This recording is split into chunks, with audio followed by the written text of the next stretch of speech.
Hello' guys, আজি আপোনালোকৰ মাজলৈ মই এটা নতুন আনবক্সিং আনিছোঁ, যিটো হ'ল অজন্তাৰ একযোৰ জোতা।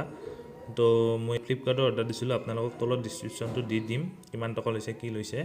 তো পেকিংটো ভাল ধুনীয়া আহিছে, কিন্তু জোতাযোৰ মই ভাবিছিলোঁ লেডাৰৰ, কিন্তু চাওঁ এতিয়া লেডাৰটো দিয়াটো একদম সহজ নহয়, যিটো এমাউণ্টত মই আনিছোঁ এইযোৰ। তো চাওঁ কেনেকুৱা কি কথা। তো চাওক, দামটো বহুত লিখা আছে, কিন্তু ইমান টকা লোৱা নাই। তো আপোনালোকক মই ডেছক্ৰিপশ্যনত লিংকটো দি দিম, যদি লাগে আপোনালোকে তাৰ পৰা পাৰ্চেছ কৰিব পাৰিব। তো জোতাযোৰ চাওক,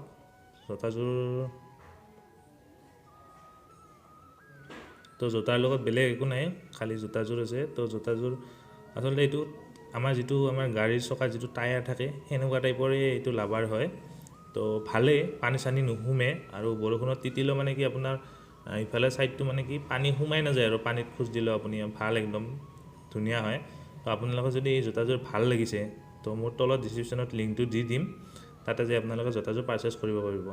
আৰু লগতে যোনে চেনেলটো ছাবস্ক্ৰাইব কৰা নাই, চেনেলটো ছাবস্ক্ৰাইব কৰি দিব। আৰু লগতে আপোনালোকক জোতাযোৰ কেনেকুৱা লাগিল কমেণ্টত জনাব দেই গাইজ।